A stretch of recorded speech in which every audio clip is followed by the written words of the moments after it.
In the north, they thought they knew all there was to know of war. Until the War of the Rift. While the southern king hid, warm in his keep, the Darkwings cut their bloody trail from frozen north to winter's edge. Alone, the warden and his small garrison turned their whiskers to the icy wind. At the end of hope, in a last barrage, they wiped badkind from the land and memory. With no sign of the Darkwings' return, in time, few believed them little more than a fairy's tale.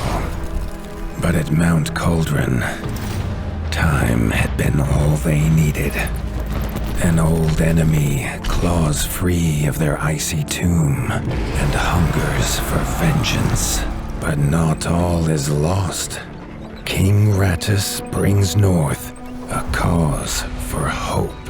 A bastard prince, placed in the paws of the Warden of the Wastes to raise as his own. A secret of blood never to be told. Now, fate calls for a hero in a murderous screech, and one young rat will answer.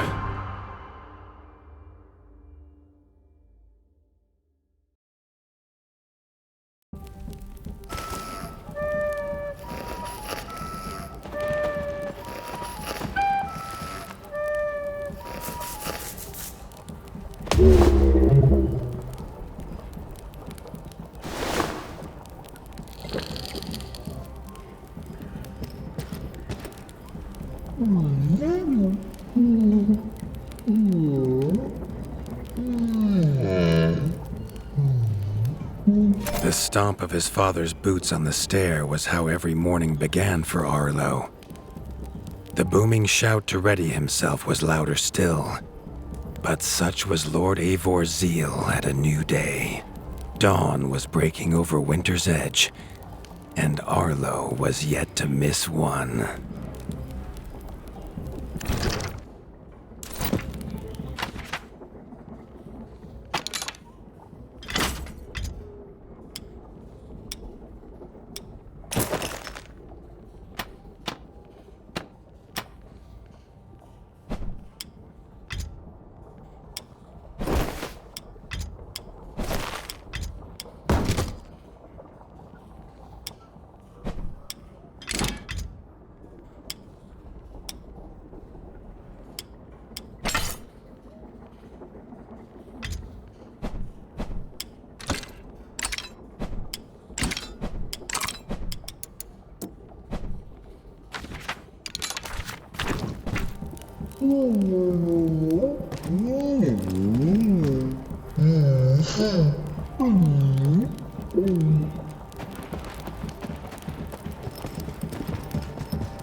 The castle echoed with the horns of the returning hunters, bringing their night's bounty.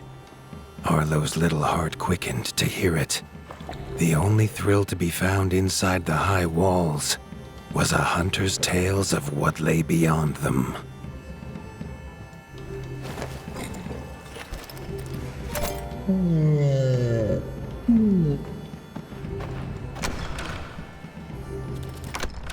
Arlo tells himself it's a good life here in Winter's Edge.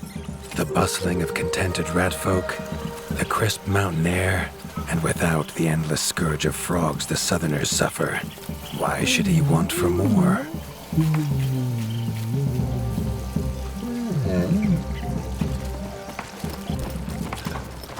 Arlo has no memory of his mother, but Hilda's food was a true taste of maternal kindness. With the right ingredients, she would make meals nourishing to body and soul. Tiki's shop was perhaps Arlo's favorite, as the shopkeeper had wares from far and wide. But getting him to part with his curiosities was never easy. There was no time for tales of the hunt today. Lord Eivor was already dividing what was an excellent haul, happy to see his people provided for. Arlo longed only to join the hunt, to see the ratdom or even the lands beyond. His father called it a fool's wish. Arlo's destiny was unshakable, much like the keep that would become his by birthright.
Chief Mason Leaf was the rat Arlo most admired.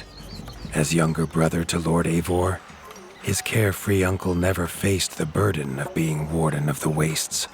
With walls this strong, his duties were light, leaving him plenty of time for his nephew.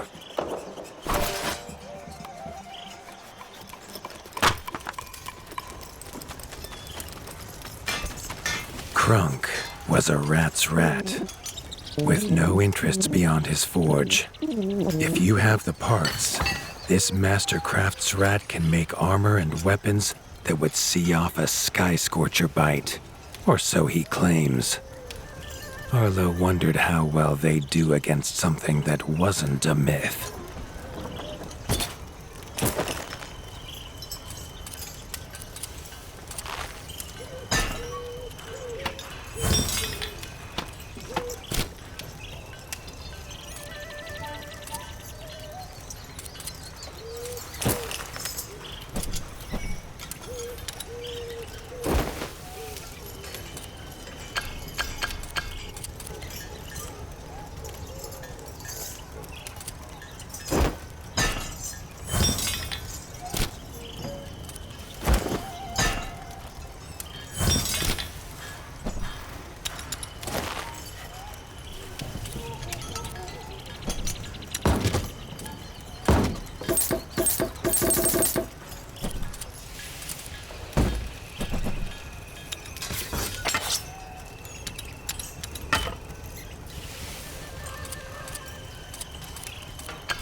The hunters had brought unwelcome news.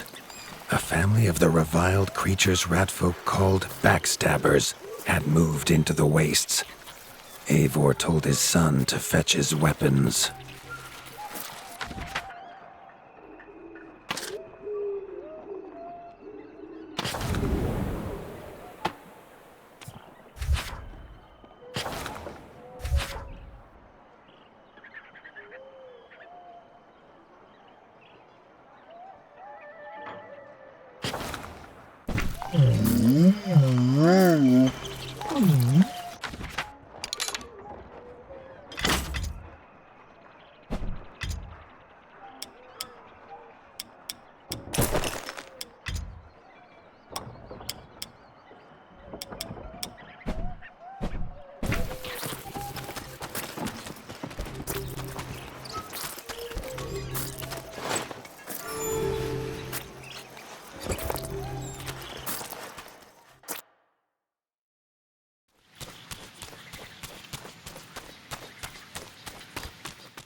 His father had no explanation for suddenly taking Arlo on a hunt.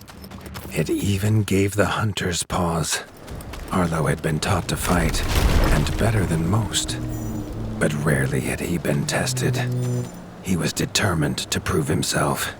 The rugged terrain of the outskirts could have taken all day to traverse, but Arlo's trusty grappling hook allowed him to swing between its many crevices.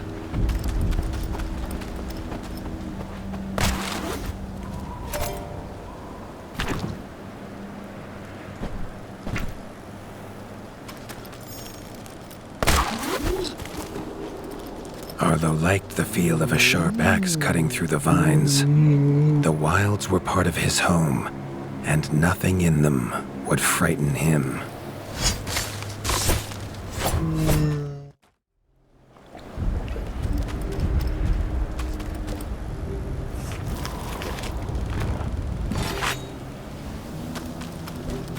The famous frostberry bushes of the wastes were in full fruit already.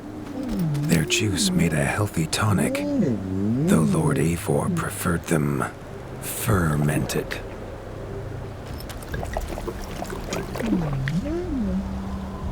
His father was a sturdy rat, built for strength, not speed. So Arlo found it curious that he challenge him to a race. The prospect of the hunt had filled Lord Eivor with a vigor that his son had not seen in years, or at least since breakfast.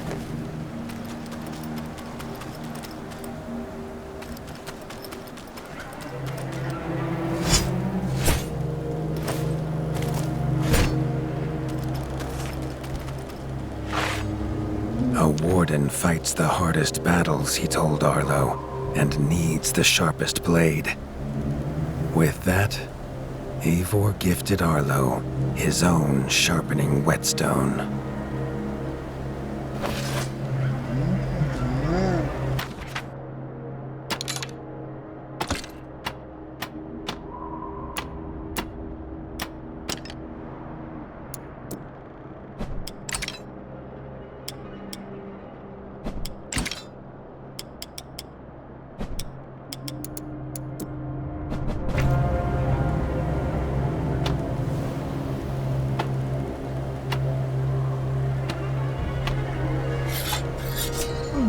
Whether these beasts were named for their spines or for some past unforgivable deed, no rat knew.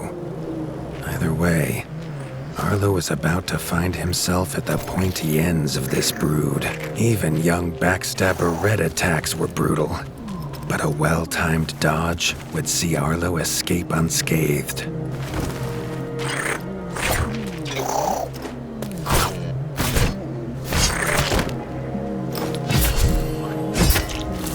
This backstabber lived up to its name with its deadly white attack, but Arlo's shield could block the deadly spikes.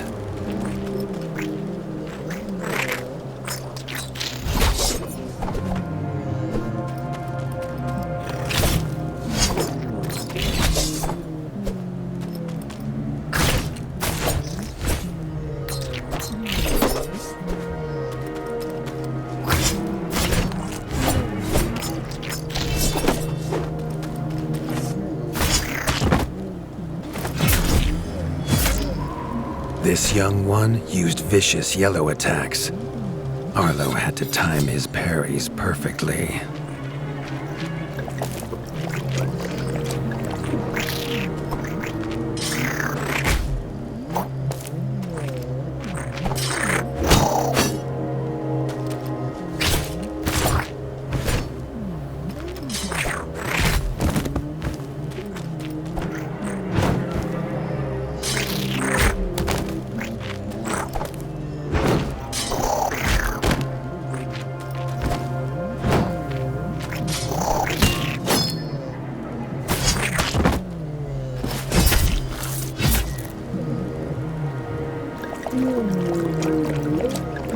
This mother had left her young to fight alone, but the same could not be said of Lord Eivor as he leapt to his son's side.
It was Lord Eivor's mighty blade that took her head, but the fight was won together.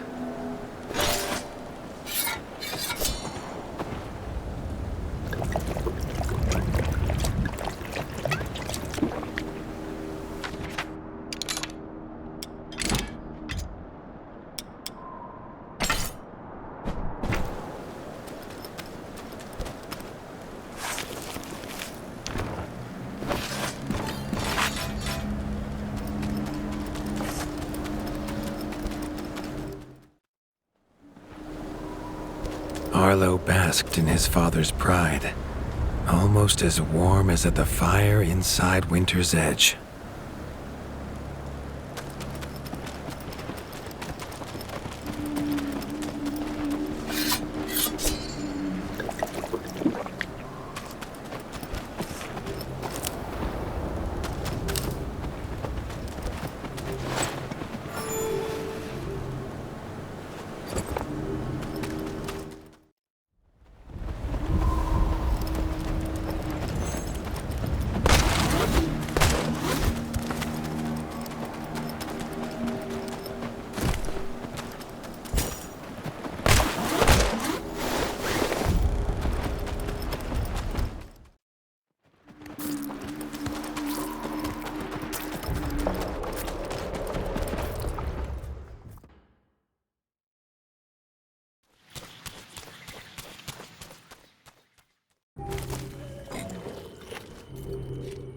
Triumphant and keen to tell the tale of his son's victories, Lord Eivor set to a night of drinking with the elders.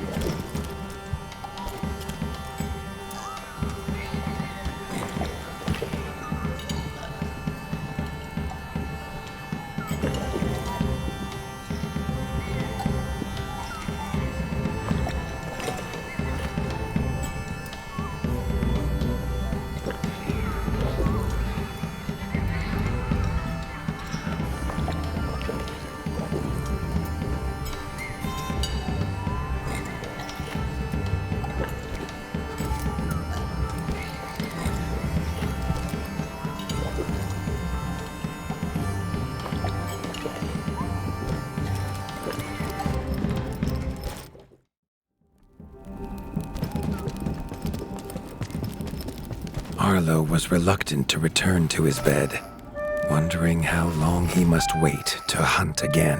The booming footsteps that woke him this time were nothing like those of his father.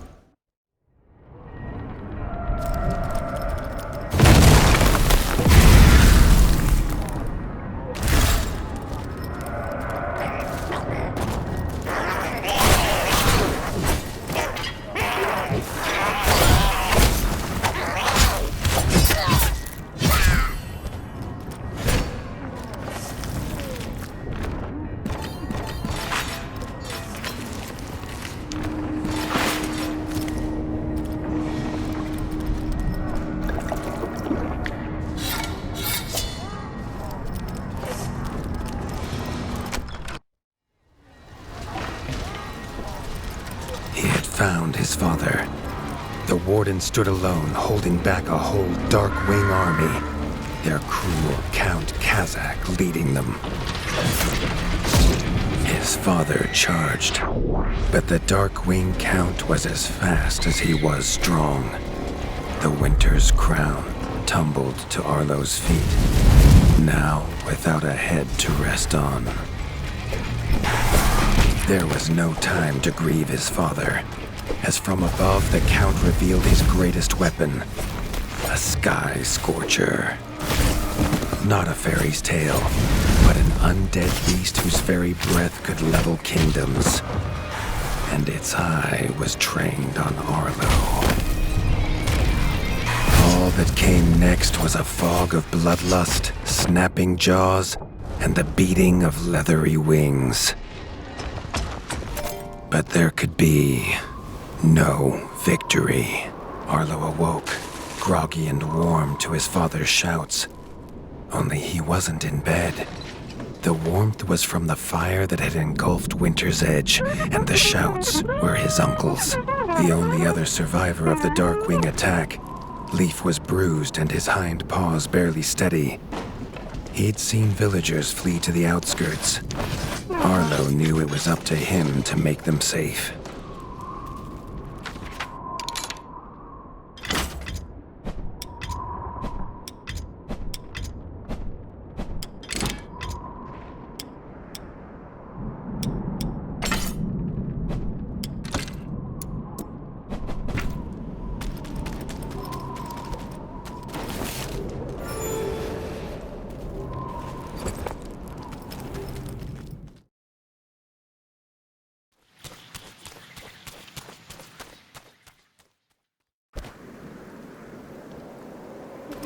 He'd know these anywhere. Krunk's smithy hammer and Hilda's chef's knife. Arlo wondered why they would leave them here.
the attack at Winter's Edge, no hunters had come to check their traps.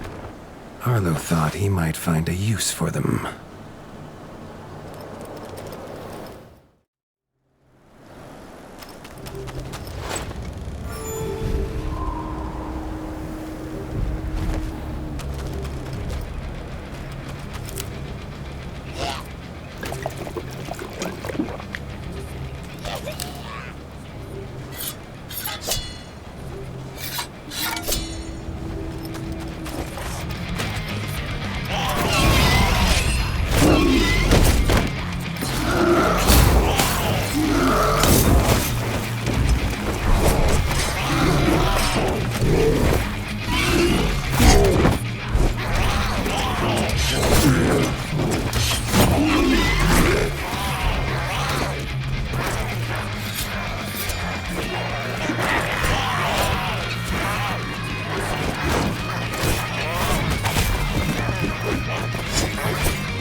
His foe was beaten, but seeing what had been inflicted on Hilda and Krunk, Arlo's need for vengeance was only growing.